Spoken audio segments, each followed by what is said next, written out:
Bonjour à tous et bienvenue à ce 7e jeudi du webinaire du projet FAIR, qui est réalisé avec le soutien du Fonds européen de développement régional. Je suis Aurélie Régnier, chargée de projet à l'agence de développement et d'urbanisme de la Sambre, et je représente aujourd'hui tous les partenaires du projet. Le webinaire du jour va porter sur la question du renouvellement de l'air intérieur des locaux pour la ventilation naturelle activée. Le projet FAIR s'est associé à plusieurs projets européens. Je vais vous partager tout de suite une petite présentation, voilà, pour vous en dire un peu plus et puis surtout pour vous donner un peu d'illustration. Donc, comme je le disais, le projet FAIR s'est associé à plusieurs projets européens pour l'organisation de certains webinaires conjoints, et notamment les projets Objectif Bluestone, mais également le projet Compétences sans frontières ou encore Bâti C2. Ces webinaires invitent autant les professionnels que le grand public à avoir à écouter plusieurs intervenants belges et français et à interagir avec eux via un chat de questions-réponses. Pour cela, il vous suffit de cliquer en haut à droite de votre écran sur le rectangle avec un point d'interrogation. Et à ce moment-là, vous avez plusieurs solutions qui s'offrent à vous. Notre collègue Fanny en backstage peut vous répondre en direct ou alors peut choisir de sélectionner votre question pour la poser à notre intervenant en fin de présentation. Vous pouvez soit rester anonyme ou écrire votre prénom directement sur votre question, le tout à votre convenance. Avant de vous présenter notre intervenant du jour et la thématique, bien évidemment, quelques mots sur le projet FAIR. Le projet FAIR, c'est un partenariat franco-belge regroupant Espace Environnement, le cluster Éco-Construction, l'APES, les Compagnons du Tour de France, l'Agence de développement d'urbanisme de la Sambre et le Forem. Ils œuvrent, ces partenaires, depuis 2016 à former, accompagner et à inspirer tout professionnel, futur professionnel et porteur de projets publics comme privés aux multiples enjeux de la rénovation efficiente pour aboutir à une solution beaucoup plus économe en énergie tout en respectant la qualité patrimoniale du bâti et son environnement, ainsi que la santé des professionnels et de ses occupants. La rénovation efficiente, c'est bien plus qu'une approche énergétique. Et aujourd'hui, pour nous parler de notre thématique sur la ventilation, nous avons le plaisir d'accueillir Monsieur Jean-Luc Collet, architecte urbaniste. Monsieur Collet, vous êtes diplômé en architecture de l'INSA de Strasbourg. Vous avez travaillé pendant 10 ans en Afrique dans différentes agences orientées sur l'architecture et la terre climatique. Vous êtes également enseignant au sein de différentes structures. Vous intervenez dans le cadre de séminaires, de conférences sur les thèmes environnementaux et énergétiques associés.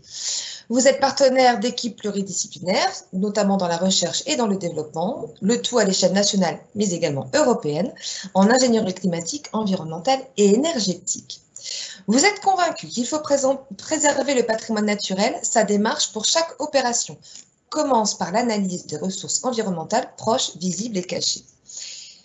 Et les disponibles identifiés lors de ces analyses sont alors intégrés lors de la conception pour rendre le projet économe en énergie via des techniques essentiellement aéroliques. Une thématique qui va susciter énormément de questions, je n'en doute pas une seconde, puisque nous, on en a déjà beaucoup. On attend votre présentation avec impatience. Merci, Monsieur Collet, d'être là. Alors, je ne vous entends pas, je vous vois, ça c'est plutôt chouette, mais je ne vous entends pas, mais ça ne saurait tarder. Voilà. Ça y est. Voilà, je vous entends. Bonjour, Monsieur Collet. Bonjour. Désolée de cette introduction qui a été très grande. J'ai dit beaucoup de choses précises sur vous, mais n'hésitez pas surtout à revenir sur ce que j'ai dit et nous attendons avec impatience votre présentation sur la ventilation. Très bien. Eh bien, en fait, effectivement, ma présence en Afrique d'une dizaine d'années m'ont permis d'approcher un peu mieux comment composer avec le climat et notamment ses forces naturelles. Si bien qu'on va regarder ensemble d'abord comment effectivement les pays à difficultés thermiques ont pu résister et je prendrai ensuite, on me fait signe, mais qu'est-ce que je dois faire là? Répétez, oui. Ah oui. Alors, nous souhaitons avoir votre PowerPoint en fait en partage. Ah d'accord. Votre présentation, voilà. Comme ça, on va pouvoir le partager et le montrer à tous les participants qui sont très nombreux d'ailleurs aujourd'hui. D'accord.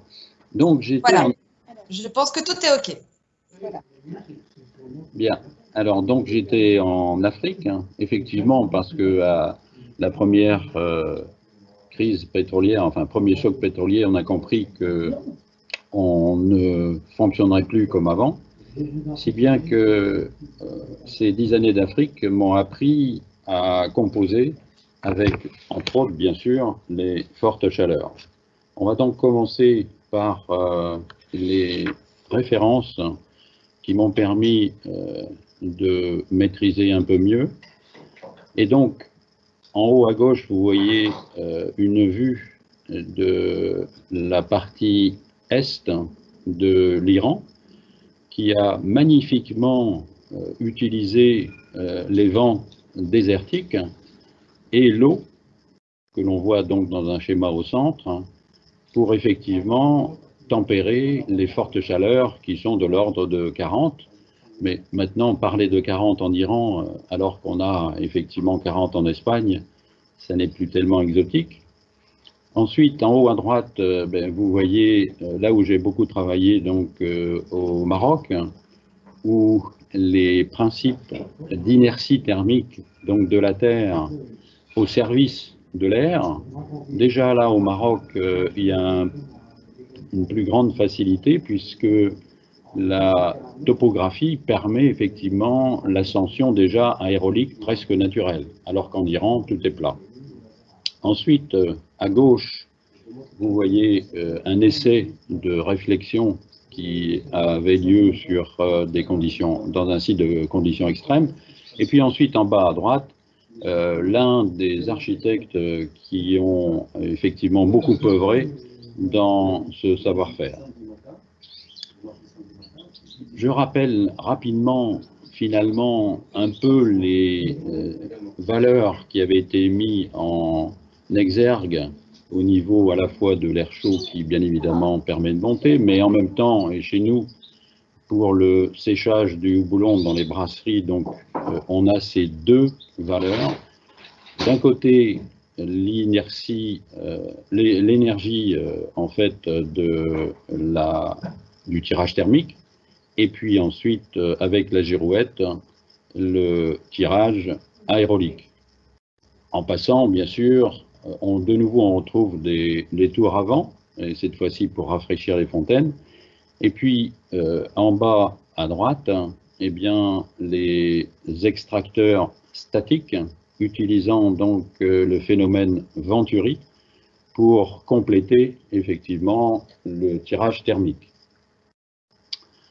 Eh bien, partant donc de ces environnements naturels, on va revenir sur le comportement, ou plutôt l'insertion architecturale par rapport à ces énergies disponibles.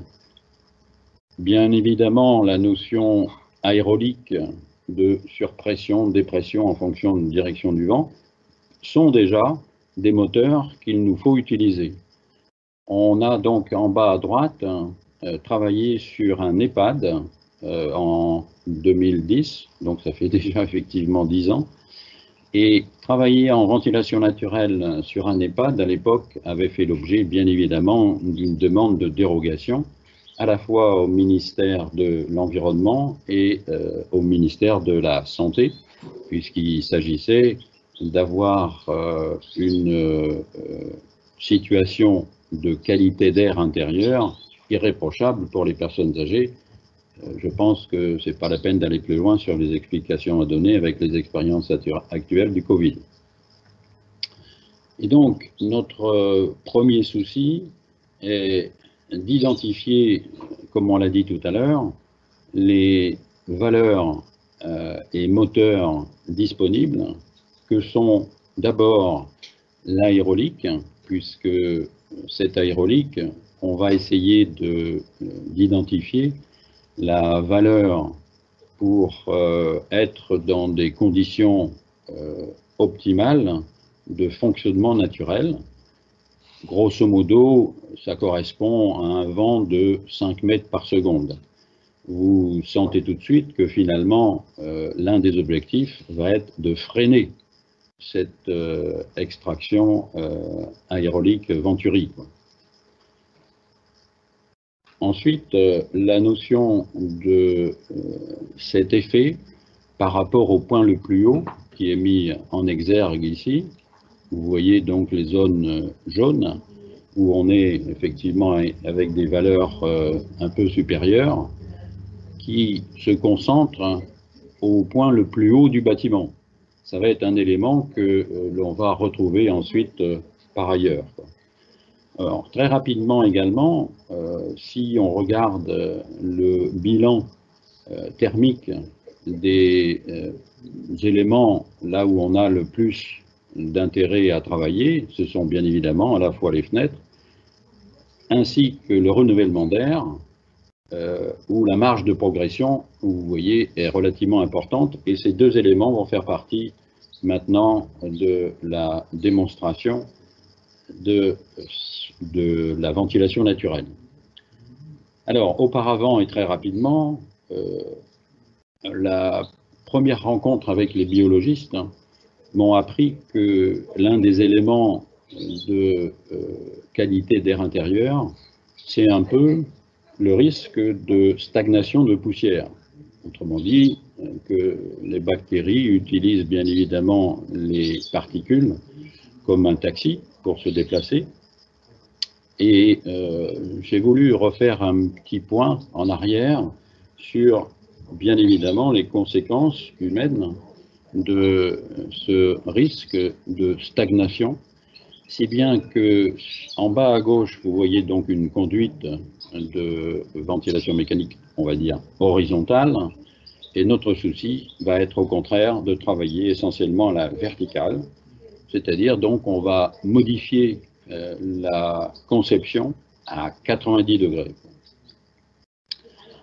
Le premier élément de contact avec les pressions aéroliques que l'on a vues tout à l'heure au niveau du volume architectural vont être les baies vitrées pour à la fois être capable d'admettre bien évidemment les quantités d'air nécessaires au renouvellement, mais en même temps de travailler sur la partie énergétique.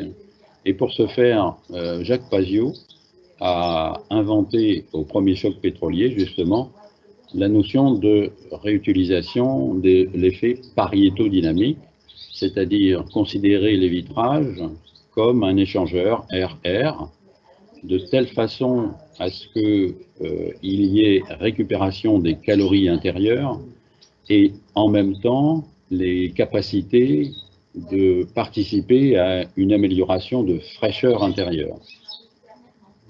S'il fallait revenir tout à l'heure sur les valeurs, on y reviendra.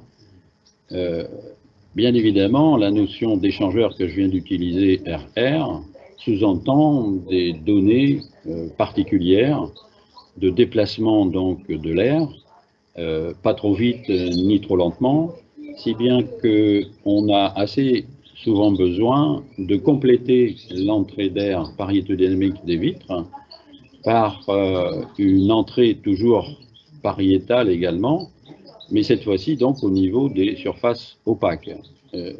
Quand je dis qu'on a besoin de compléter, c'est lorsqu'on a des taux de renouvellement d'air relativement importants, par exemple dans les salles de classe.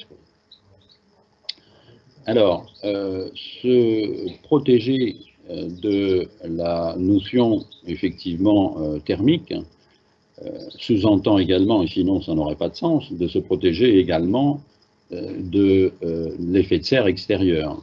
Et là, de nouveau, on va retrouver la terre, et cette fois-ci donc au pied du bâtiment, et vous avez la mise en place de ce qui est communément appelé en fait la notion de puits canadien ou de puits provençal. En fait, nous, on l'appelle puits climatique, ben, tout simplement parce qu'il va fonctionner pratiquement toute l'année. Et donc, ça veut dire qu'en hiver, il donnera son air tempéré, et puis en été, on va dire toujours son air tempéré, mais qui sera reçu comme rafraîchi. On revient donc à la notion de la coupe que l'on a vue tout à l'heure sur l'EHPAD, qui se trouve près de Valenciennes à Trie-Saint-Léger, entièrement en ventilation naturelle et qui a bien évidemment fait l'objet, après avoir eu non-refus de la demande de dérogation des ministères, qui a fait l'objet donc d'une campagne de vérification de cette qualité d'air qui a été financée par l'ADEME et en fait mise en œuvre par l'Institut Pasteur de Lille, après avoir mis au point un protocole un peu particulier, puisque le fonctionnement des déplacements d'air est en très basse pression, autrement dit donc avec des vitesses extrêmement lentes, qui ne sont pas d'ailleurs perçues par les appareils de mesure, puisqu'en général on travaille de l'ordre de 50 cm/s. Et donc cette campagne de mesure de la qualité de l'air a duré pratiquement 2 ans, avec 6 mois de mise au point du protocole.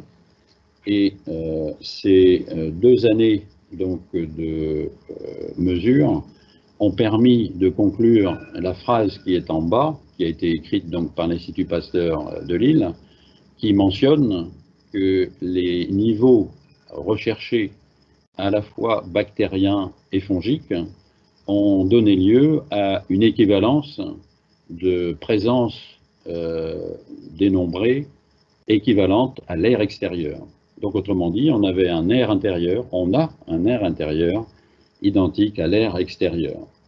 Ce qui a aujourd'hui est un des éléments, entre autres, majeurs, qui pourraient donner des réponses donc, aux crises sanitaires que l'on vit.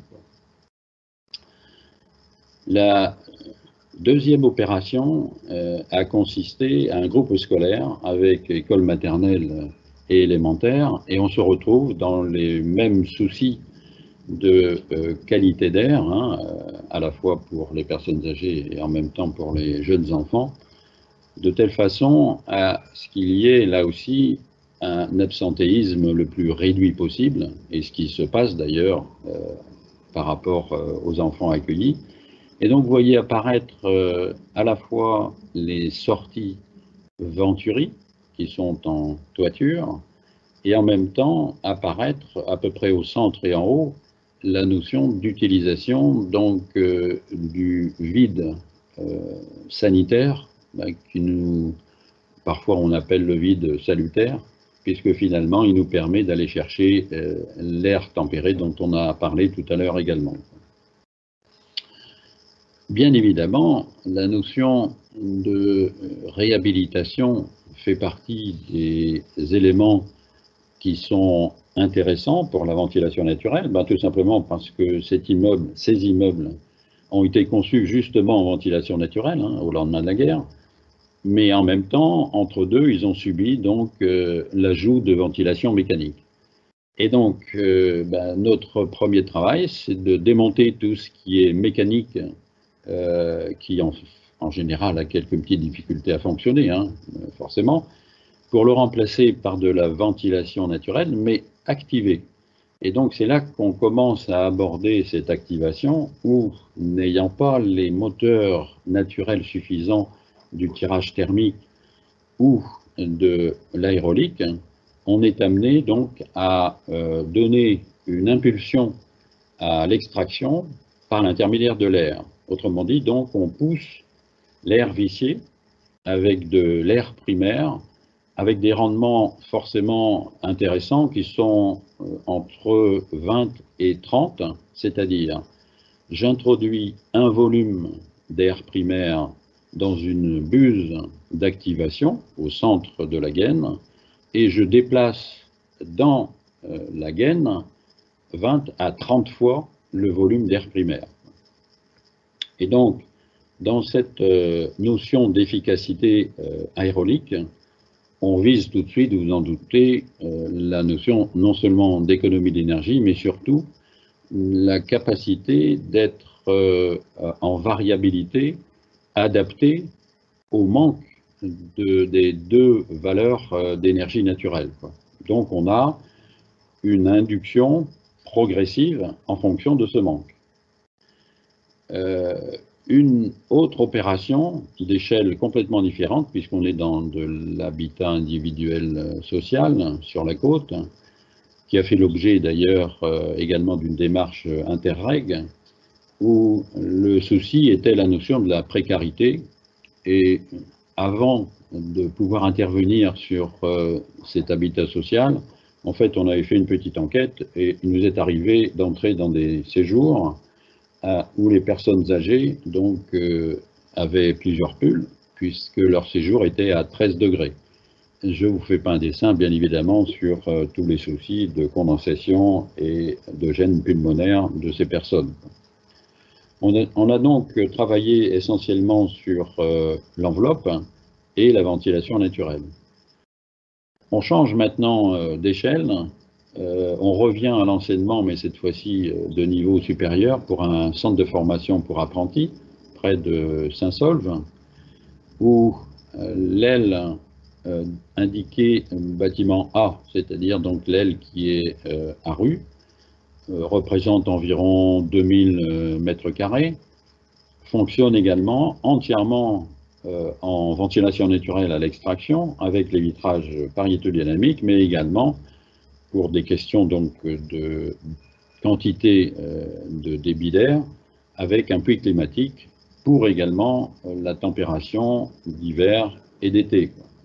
Vous voyez en haut à droite, en fait, les extracteurs qui ont été couplés en fait avec des capteurs aérovoltaïques, et c'est la première fois qu'on en parle. Cette notion de captage de l'énergie solaire, si on se contente de l'effet photovoltaïque, on récupère, lorsqu'on a effectivement des capteurs en bon état, propres, etc., entre 15 et 20%. Et on s'est aperçu que l'effet de serre sur ces cellules photovoltaïques permettait de générer en face arrière de ces cellules, en fait, eh bien, une transmission forcément de chaleur et qui pratiquement est au double du rendement des cellules, si bien que on a deux énergies disponibles, bien sûr à la fois la partie électrique, mais surtout la partie thermique, 2 fois plus importante que l'énergie électrique. Et donc ces capteurs aérovoltaïques, conjointement à la valorisation de l'air vicié d'extraction par Venturi, permettent effectivement à la fois de participer au chauffage, mais également à la production d'eau chaude. Et comme là, c'est un centre basé sur à la fois les cuisines, métiers de la bouche et soins à la personne qui utilisent beaucoup d'eau chaude, leur usage était particulièrement pertinent. Alors, cette fois-ci, la construction est un peu particulière puisque tout ce qui est d'origine au niveau climatique thermique est au pied donc des façades et ces gaines, local par local, permettent d'acheminer donc l'air complémentaire des puits climatiques par l'intermédiaire de l'épaisseur de l'isolation thermique extérieure. En haut à gauche, vous voyez les 3 stades de l'avancement du chantier. À gauche, la notion donc de mise en œuvre de différentes gaines locales par locale. Ensuite, vous voyez l'isolation par laine de roche de teinte verdâtre. Et ensuite, le bardage rougeâtre qui vient devant, quoi. La notion de cheminement donc, de l'air avec l'entrée par les pariétodynamiques et ensuite l'extraction par l'intermédiaire des colonnes centrales achemine donc cet air vicié récupérable dans le local technique, on va dire presque à l'identique d'une ventilation mécanique. Alors justement, en parlant de ventilation mécanique, de nouveau on va revenir sur le comparatif. Bien évidemment, la ventilation mécanique aujourd'hui fonctionne essentiellement de façon horizontale dans les plénums. C'est le schéma que vous avez en partie supérieure. Et nous avons fonctionné en ventilation naturelle essentiellement verticalement. Donc vous voyez tout de suite la différence de réponse d'occupation des volumes intérieurs. En fait, en ventilation naturelle, on occupe essentiellement des conduits de traversée de plancher, alors qu'en ventilation mécanique, on utilise le plénum. Si bien qu'on a une possibilité de réduction de cet espace plénum, dont nous, on n'a pas besoin en ventilation naturelle par rapport donc au coût de la construction. On revient sur les valeurs à la fois de l'activation de l'effet Venturi naturel que l'on a vu tout à l'heure, et en même temps donc sur cet effet d'induction par l'intermédiaire de buses que vous voyez donc en partie centrale, qui correspondent bien évidemment à chaque buse au débit qui est demandé dans la gaine. Et puis on a pu mettre en partie gauche des résultats qui datent de quelques semaines, justement sur la notion d'analyse de la qualité de l'air. Hein. Vous vous souvenez, tout à l'heure, c'était l'Institut Pasteur. Là, c'est le CEREMA des Hauts-de-France, qui, pour ceux qui connaissent avec l'indice ICON, c'est-à-dire c'est une démarche qui permet de tenir compte des fluctuations entre locaux occupés, non occupés, etc., eh bien, on aboutit, et on est content de pouvoir vous le montrer, à un mot qui maintenant est un peu galvaudé, confinement, que celui-ci étant nul, sur une échelle de 0 à 5, permet là aussi de dire que la qualité de l'air intérieur est pratiquement identique à l'extérieur, sauf un local. Voilà.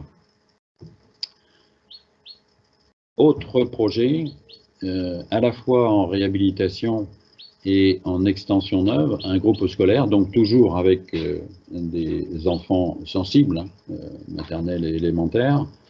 Eh bien, là, on est dans une démarche également biosourcée, à savoir que l'entièreté de l'école existante et neuve a été mise dans une enveloppe de paille, de telle façon à profiter, vous savez comme moi bien évidemment, que l'isolation en paille permet à la fois d'assurer l'isolation, mais surtout de profiter de son inertie thermique pour le déphasage de l'ordre de 10 à 12 heures avec les épaisseurs de 36 cm des ballots agricoles.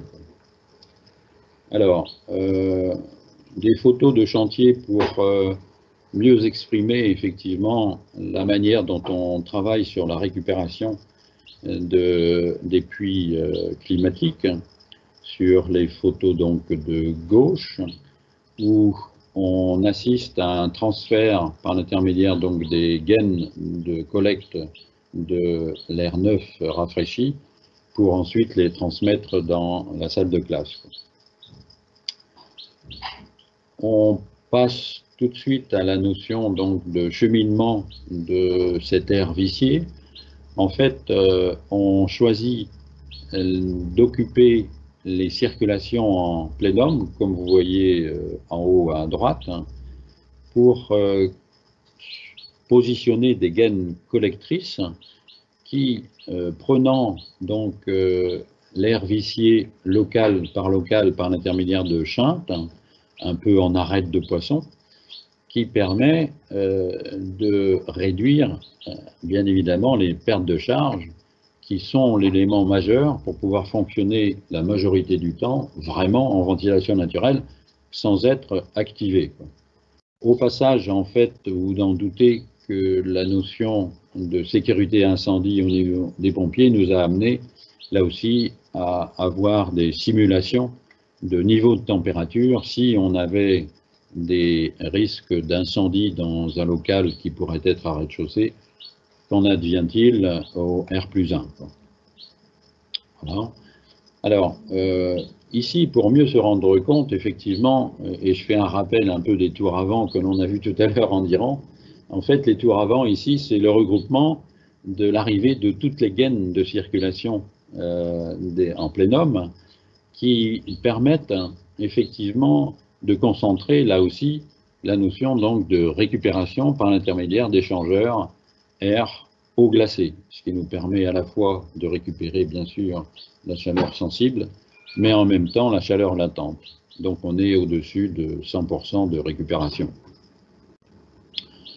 Alors, les éléments en fait qui permettent ces concentrations nécessitent effectivement au niveau aérolique de simuler également les éléments entre eux de telle façon à ce que les pertes de charge soient le plus réduites possible, toujours avec le même souci de fonctionner en régime naturel au maximum. Un autre projet en ville, un petit projet tertiaire, mais qui là fonctionne entièrement naturel, c'est-à-dire il n'y a pas d'activation, hormis les puits climatiques qui, bien évidemment, eux, ont leur perte de charge et qui permettent finalement d'avoir une situation entièrement naturelle. Dernière opération, cette fois-ci, c'est un peu éloigné de la ventilation en renouvellement d'air des locaux, mais néanmoins, l'ensemble des capteurs solaires qui ont été mis en place donc sur une usine de L'Oréal à Caudry fonctionnent entièrement, bon là c'est relativement facile, forcément, en tirage thermique, mais également en effet Venturi, si bien que l'ensemble de ces capteurs solaires qui vont pouvoir, aérovoltaïque, fournir également de l'eau chaude industrielle, vont fonctionner plus de la moitié du temps entièrement en naturel, y compris l'échangeur. Voilà, alors cet ensemble en fait d'intervenants qu'il faut pouvoir fédérer dans une démarche de ventilation naturelle pour ceux qui vont s'y lancer, j'espère. J'ai mis un peu le doigt sur les difficultés pour avoir une marche en continu du projet, à savoir que tous les intervenants et la chaîne des intervenants, ils font partie des personnes à convaincre et que convaincre des personnes qui ont l'habitude d'utiliser le copier-coller, sans jeu de mots, forcément sous-entend un peu une remise en cause des habitudes qu'ils ont à pratiquer aussi bien en conception qu'en réalisation, et toute la chaîne donc est à effectivement convaincre et fédérer, quoi. Voilà, je pense que j'ai peut-être... Ah oui, c'est vrai. Oui, parce que en fait, si on arrive à obtenir effectivement des valeurs intéressantes en ventilation naturelle, c'est parce qu'on est à même de pouvoir assurer la synthèse, qui est en relation d'ailleurs avec les différents intervenants que l'on vient de voir, et que cette notion de synthèse fondamentale entre les différents corps de métier est à la base d'une réussite. Je vais prendre un exemple très simple. Tout à l'heure, on a vu le groupe scolaire Jules Ferry. Ben, forcément, imaginez-vous que toutes les conduites aérauliques, c'est pas le lot CVC qui les a fait, ce sont les plaquistes. Et je peux vous dire que ça met en cause et ça remet en cause effectivement des savoir-faire innovants et qui vont, on s'en est aperçu d'ailleurs dans le bon sens. Je peux vous dire que les plaquistes, qui d'habitude sont presque ignorés, ben là ils étaient au centre de la machine, quoi. Voilà. Je pense avoir été à peu près dans les temps, peut-être un peu trop vite. Pas du tout, pas du tout, pas du tout. Au contraire, c'est parfait puisqu'on a énormément de questions que je vais me permettre de vous poser pour y répondre directement. Non, une présentation en plus très, très claire à ce niveau-là. Merci en tout cas, Monsieur Collet, pour ces explications. La première question, c'est par rapport aux obligations de VMC. La ventilation naturelle est-elle autorisée par rapport aux obligations de VMC par extraction active? Oui, forcément, c'est une question fondamentale puisque on va être en rupture, on va dire, de savoir-faire, Oui. et que vous avez compris, la ventilation naturelle ne va pas pouvoir, ou que difficilement, occuper des gaines et des conduits horizontaux. Donc on va travailler quand même à 90 degrés des habitudes, hein. D'accord? Et donc à partir du moment où on est dans cette rupture orthogonale, effectivement, les barrages, entre guillemets, à franchir, ou les obstacles à franchir, hein, des différents intervenants, vous pouvez les franchir, puisque la notion d'engagement de résultat par rapport aux engagements de moyens, et on commence à y arriver quand même, à ces engagements de résultats, eh bien, sont mesurables sur effectivement les débits de renouvellement d'air hygiénique. D'accord. Mais il faut convaincre. Oui, c'est souvent la difficulté. Mais convaincre par l'exemple, c'est très bien. Oui, d'où l'intérêt en fait d'avoir des références, et c'est l'un des objets, en étant enseignant, que je profite avec ce webinaire, c'est qu'en ayant donc les références, ben, maintenant vous avez des possibilités de communiquer avec les différentes interrogations donc des responsables sur le fait, ben, attendez, ça s'est fait dans des EHPAD, ça s'est fait dans des écoles maternelles, dans des centres de formation, dans les centres de formation, donc allons-y. Oui, c'est ça, c'est ça. On a des exemples concrets, on a des résultats aussi, des éléments pour comparer, donc effectivement, allons-y. Oui, et puis le CEREMA, pour ceux qui connaissent, c'est quand même la référence maintenant nationale, j'allais presque dire gouvernementale, sur la qualité de l'information, quoi. Oui. Ok. J'ai une question sur les passages de conduits. Ils sont mis à l'extérieur du bâtiment et ils sont noyés dans l'isolant. Et n'y a-t-il pas des problématiques de condensation sur ces conduits? Alors, je pensais que la question allait porter sur n'y a-t-il pas un pont thermique? Ah. Effectivement, il n'y a pas de pont thermique puisque l'air qui transite ensuite est réintroduit dans les locaux. Ouais, directement. Okay. Voilà. Alors, la question sur la notion de condensation est un peu liée à cette réponse, à savoir que si l'air était stagnant, sans doute, il y aurait effectivement des risques de condensation, mais l'air étant constamment presque au niveau de tirage thermique en déplacement, on n'a pas effectivement ce phénomène de condensation, puisqu'on tourne grosso modo à température 12, 13, 14 degrés, en vitesse lente, 50 cm par seconde, et on n'a pas ce phénomène de condensation. D'accord. Alors, une question maintenant très technique. Je vais vous la lire telle qu'elle m'est arrivée. Donc, les fenêtres pariétodynamiques. Comment font-elles pour créer de l'énergie? Il n'y a que deux sources d'énergie, celle venant de l'extérieur, donc le soleil, et celle venant de l'intérieur, chauffage, activité humaine. Si elle récupère la chaleur de l'intérieur, c'est qu'elle diminue la température de surface du vitrage extérieur et donc elle augmente la déperdition par transmission. Ainsi, tout ce qui est récupéré sur l'air est simplement une perte supplémentaire par transmission à travers le vitrage. Donc, comment font-elles? Ah oui. Cette différence-là, si vous voulez. Oui, oui, effectivement. C'est une question normale, mais en même temps complexe. Oui.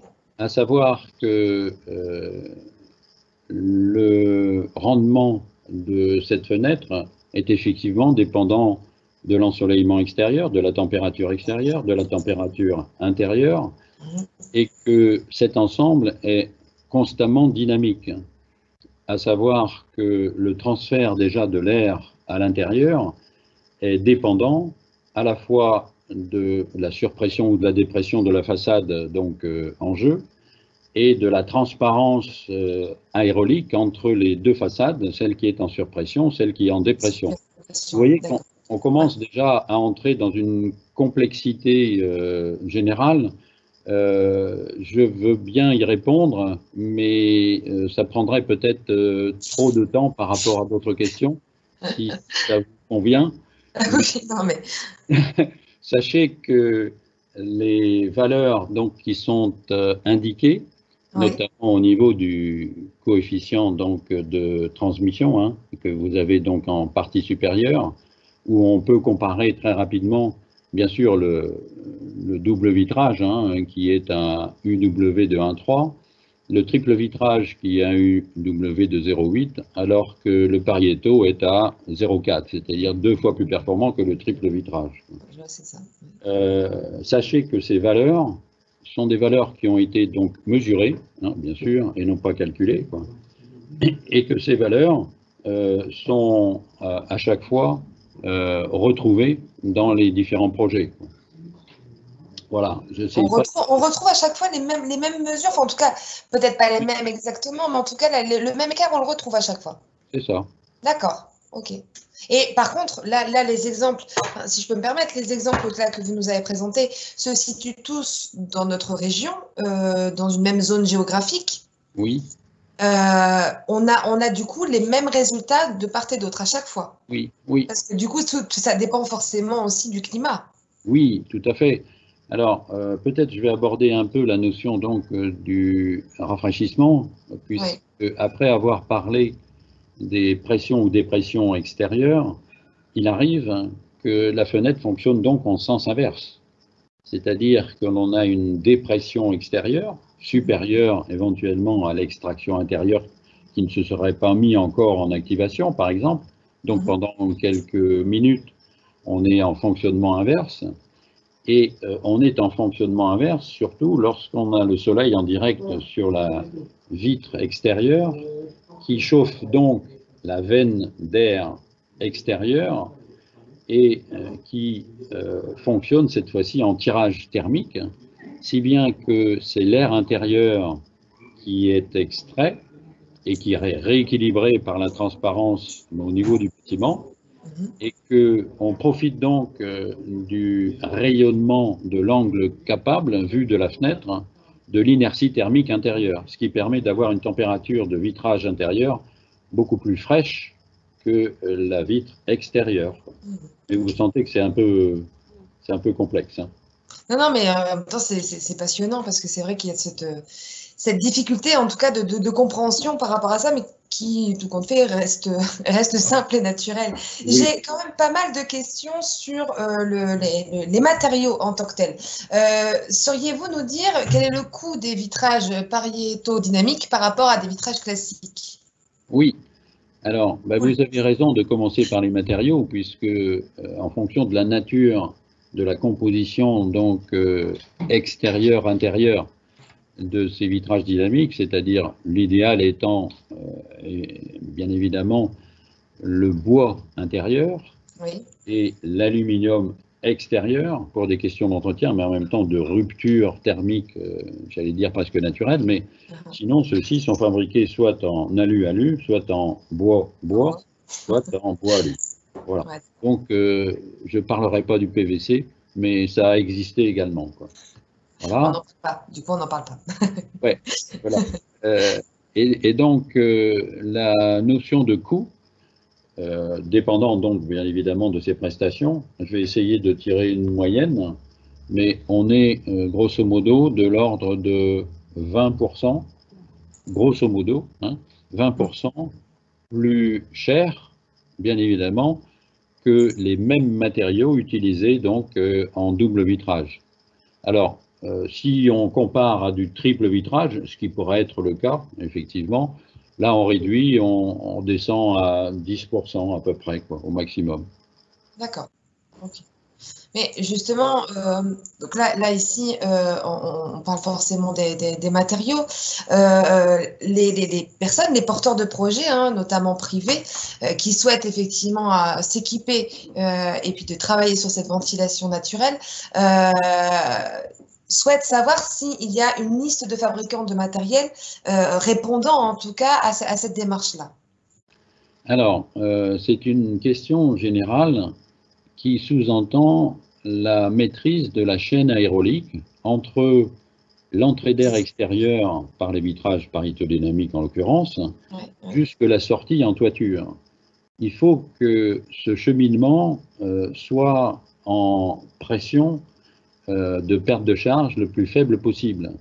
Et pour mieux imaginer les valeurs, c'est qu'on est dans un facteur de réduction de 10.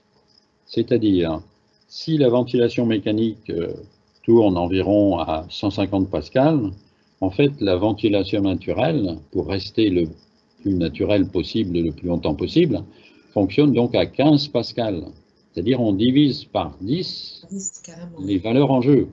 Mais pour correctement diviser par 10, ça veut dire que chaque maillon de la chaîne aérolique, le premier maillon étant l'entrée d'air par Yeto, le deuxième maillon étant l'extraction, donc à partir du local, le troisième maillon étant le cheminement de cette extraction du local jusque la toiture. Vous voyez que ces trois maillons, qui se terminent donc forcément par un extracteur statique, ces trois maillons doivent se concentrer entre 10 et 15 pascal au maximum.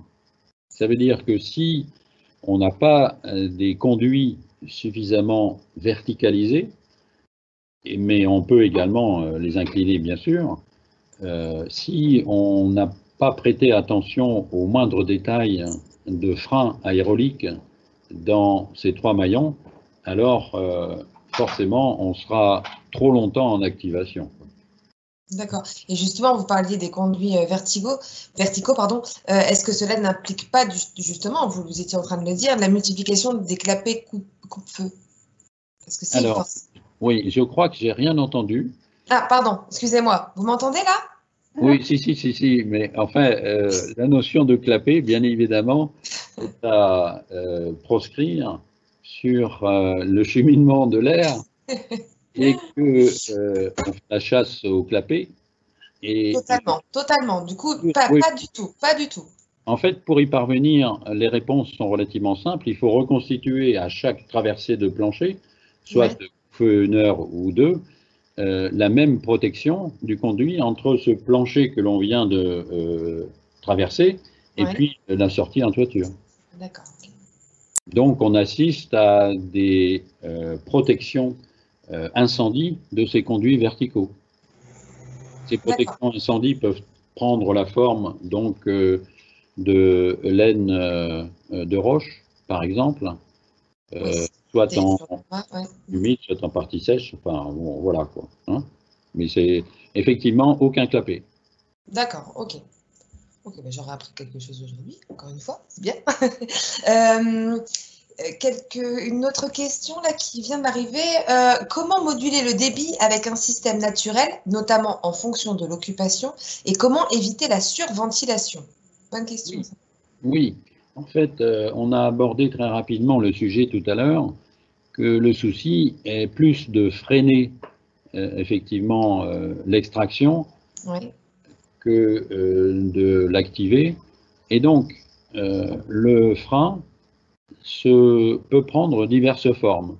Soit c'est un simple volet, donc que l'on positionne juste en dessous de l'échangeur, de telle manière à effectivement réguler ce qui est en aval. Et l'autre possibilité, c'est d'avoir des registres Ventel qui, à l'horizontale, permettent effectivement de moduler l'extraction, sachant que lorsqu'on est en toiture, on est donc en extraction générale. Tout à l'heure, on a parlé de maîtrise locale par locale. Outre le fait que la dimension du conduit, proprement dit, doit correspondre effectivement à la vitesse d'extraction, mais en même temps, pour éviter et pouvoir lutter sur les variations du vent, qui est en toiture, en fait, en général, on positionne une membrane qui, par son effet anti-retour, permet d'auto-réguler les soubresauts du vent en toiture. Voilà. Alors, je ne sais pas si j'ai suffisamment bien répondu à la question. Si, je pense que là le fait de revenir, pardon, sur votre présentation et sur le schéma, c'est vrai que c'est beaucoup plus parlant à ce niveau. Bon. D'autres questions là qui arrivent. On parlait justement de climat tout à l'heure. Je revenais sur les exemples de climat et vous nous parliez, donc on l'avait, je crois que c'est la slide d'après, des puits canadiens. J'ai une question sans savoir si ils sont bien adaptés à nos climats, au climat de notre territoire. D'accord. Ben, on a la chance effectivement d'avoir des terrains qui sont argileux ou argilo-calcaires, qui ont parfois donc une nappe pas trop profonde, qui permet en fait de régénérer, et ils sont particulièrement adaptés lorsqu'on est dans des valeurs de renouvellement d'air dont j'ai parlé tout à l'heure, importantes, par exemple donc en salle de classe, et que les vitrages correspondant grosso modo à la règle du 6e, etc., en général sont insuffisants en entrée d'air pour garder donc leur efficacité au niveau du UW, si bien qu'on est amené à compléter effectivement par ces puits climatiques. Alors, outre le fait qu'on me demande de plus en plus, d'ailleurs maintenant, mais qu'en est-il de la fonction rafraîchissement, bien que, effectivement, il faut quand même commencer à se préparer à un réchauffement climatique. On ne va pas aborder de ce sujet, mais il est suffisamment vaste sans préoccuper. Et que se protéger donc de la fraîcheur hivernale n'aurait pas de sens si on ne se protégeait pas de la chaleur estivale. Estivale, ouais, tout à fait. D'autant plus qu'on peut faire les deux de façon aérolique. C'est maintenant, c'est pas demain. Okay. Ah, je vais être un peu plus incisif maintenant. Hein. Non, mais oui, non, mais vous avez raison. En même temps, on est aussi là pour ça. Tout à l'heure, vous parliez de ventilation notamment contrôlée. La différence entre la ventilation contrôlée et la ventilation assistée? Ah oui, une bonne question. Alors, ben oui, c'est la bonne vue. En fait, sur les tours en réhabilitation, avec le maître d'ouvrage, on a opté pour mettre en œuvre deux systèmes, effectivement, d'assistance à l'extraction ou de maîtrise de l'extraction. Le système en partie supérieure correspond à un système donc d'assistance à l'extraction, c'est-à-dire on a un moteur électrique qui se déclenche lorsque on n'a pas le débit suffisant à l'extraction. Nous, on préfère quand même l'activation en partie inférieure, qui est un peu plus souple et qui en consommation est également plus pertinente, hein, et qui consiste donc à retrouver les buses que l'on a vues tout à l'heure, juste en sortie Là, de toiture. Sur les conduits d'ailleurs existants, hein, on ne fait que mettre le chapeau et le venturi au-dessus. Est-ce que j'ai répondu? Oui, la différence, oui, avec la différence de la ventilation contrôlée et la ventilation assistée. Une dernière question, parce qu'elle est revenue vraiment beaucoup, c'est celle de la formation en ventilation naturelle. Est-ce que vous savez nous en dire plus? Est-ce qu'il existe une formation en tant que telle? Est-ce que, en fait, il faut s'inscrire auprès de vous? Y a-t-il des formations spécifiques sur le sujet? Dites-nous tout. Vous faites des stages? Vous nous accueillez chez vous? Dites-nous. Oui. Alors, ah, très bien. Alors, le oui, c'était j'ai compris la question. Non, mais d'accord, ok. Mais sinon, c'est une question de fond. Effectivement, il n'y a pas de formation. D'abord parce que qui dit ventilation naturelle dit chaîne non marchande, Ouais. et donc pas du tout dans les critères actuels de consommation, à la fois de la chaîne des prescripteurs, de la chaîne des industriels, de la chaîne des entreprises, enfin bref, Ouais. on n'est pas du tout dans le marchand puisque, grosso modo, on vend de l'air, quoi. Et que cette notion n'est que difficilement admissible, hein. Tout à l'heure, quand j'ai cité donc la succession de personnes à convaincre, ben, cette chaîne, elle est effective, hein, à savoir que à chaque projet, on est amené à reconvaincre de nouveau les différents intervenants. Oui, c'est ça. Entre autres, par exemple, on trouve le contrôleur technique qui est le premier intéressé, hein, c'est ça, c'est ce que j'ai dit, hein, intéressé. J'ai pas dit obstacle, hein. Intéressé donc à être convaincu, quoi. Et donc toute cette chaîne fait que ben, c'est difficile de pouvoir mettre en œuvre ces technologies qui sont pourtant pour nous, enfin, une des réponses malheureusement donc au Covid actuel, quoi. J'ai identifié que lorsqu'il y avait un système de fonctionnement sans renouvellement d'air extérieur, c'est-à-dire de rafraîchissement intérieur, en fait, une des réponses était de le couper, quoi. Oui, c'est ça. Et donc, on voit bien qu'on commence à atteindre les limites de ce qui est intérieur en renouvellement, et que pour continuer d'assurer le renouvellement par l'air extérieur et dépenser le moins possible, eh bien, la ventilation naturelle, forcément, a de beaux jours devant elle, quoi. Oui, vous avez pu remarquer que j'ai toujours notamment parlé de qualité d'air et que les économies d'énergie en sont un peu une conséquence, quoi, hein. Ça va de soi.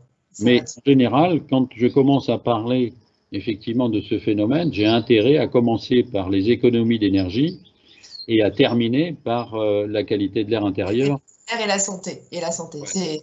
C'est dingue, mais effectivement, oui, malheureusement, mais voilà, c'est pour capter en tout cas l'attention et montrer l'intérêt en tout cas de cette ventilation naturelle, il faut malheureusement commencer par ça. Oui. Bien écoutez, voilà, donc l'idée effectivement, c'est que c'était de susciter l'intérêt aussi par rapport à cette ventilation naturelle aujourd'hui par ce webinaire. Sachez très clairement que ça a suscité énormément d'intérêt. On n'a pas su répondre à toutes les questions, je n'ai pas su toutes les poser. Il y a énormément de choses. On mettra en fait pour les participants les différents liens sur lesquels ils peuvent se renseigner un peu plus.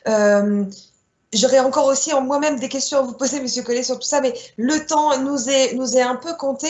Je vous remercie beaucoup par rapport à votre intervention. Merci énormément d'avoir d'avoir participé à cela et d'être intervenu aujourd'hui, de vous avoir aussi prêté l'exercice du webinaire. C'est pas forcément évident. Donc, je vous remercie beaucoup d'avoir été présent et on mettra aux participants toutes les informations, que ce soit donc votre présentation d'aujourd'hui, mais également les différents liens pour être renseigné un petit peu plus. D'accord. Je vous remercie beaucoup, Monsieur Collet. Un grand merci et une très belle journée à vous. Bonne journée. Au revoir. Au revoir. Voilà, on a commencé avec l'horloge, on finit avec l'horloge de l'église. Pour vous dire que je vais repartager un peu mon diaporama, pour vous dire que notre webinaire sera en ligne sur notre page Facebook, notre site internet, mais également sur notre chaîne YouTube. Voilà, donc j'ai l'impression de chanter avec l'église. Nous vous demandons également, si c'est possible pour vous, de répondre en fait à un questionnaire de satisfaction pour nos prochains webinaires, et notamment le prochain qui aura lieu la semaine prochaine, où donc je vous invite à vous y inscrire. Nous présenterons la Pathologie Box. C'est un outil pédagogique innovant. En fait, c'est un jeu ludique pour former à la physique du bâtiment en rénovation thermique. Et nous finirons le mois et nous finirons aussi nos webinaires carrément. Voilà, ce sera notre 9e et dernier webinaire dans le cadre du projet FAIR, qui se déroulera donc le jeudi 24 si je ne m'abuse. Voilà, sur le confort thermique. Voilà, et nous aurons le plaisir d'accueillir Monsieur Allard. Donc la semaine prochaine, je ne l'ai pas dit, mais nous accueillerons donc Monsieur Laurent Schall, qui est formateur à Construcform Eno, qui nous présentera donc la Pathologie Box. Voilà, un grand merci à tous, une fois de plus, de votre participation du jour, et je vous donne donc rendez-vous la semaine prochaine. Très bonne journée à vous, au revoir.